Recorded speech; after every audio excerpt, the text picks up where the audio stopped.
Yes, ready, start. In Mumbai, you have certain specific problems.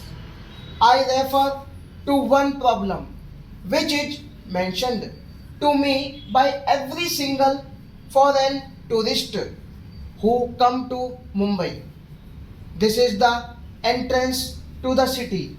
Now, this is something which I have mentioned to the Chief Minister on every drive into the city and at practically every public forum where I have spoken.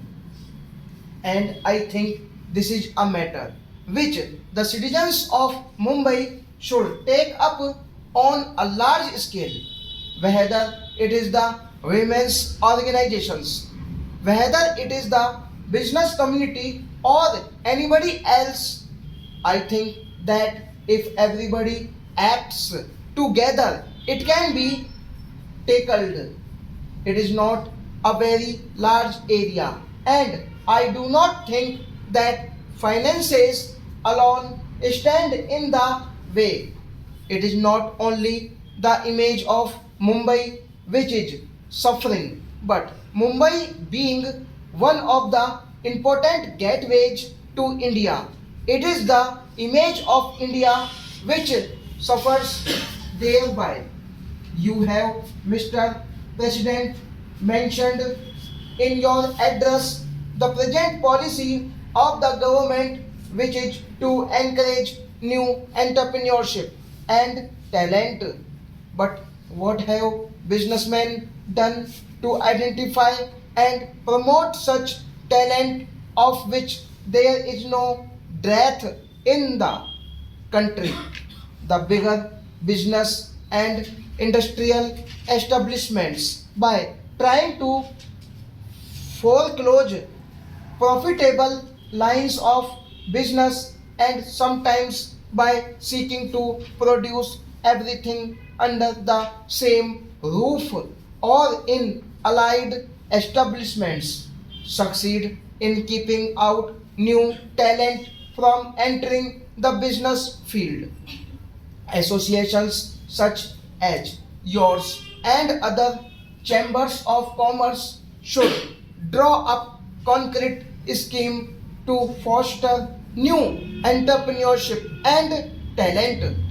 One suggestion which was made at the last meeting of the custodians of the nationalized banks was that some of the senior and professionally qualified executives in bigger establishments who have the necessary skill could step out and start small scale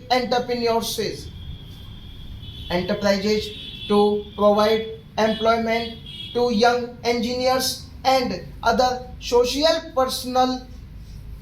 They will, of course, get all help from the financial institutions. In the public sector, business associations could also play an important and more active part in encouraging businessmen and industrialists in the industrially backward areas as regards the organizational setup of the new nationalized banks. I think there is hardly any need for me to reiterate the assurance which I have already given, that is that we do not purpose to set up a top heavy organization, and we do envisage maximum possible freedom and flexibility of operation of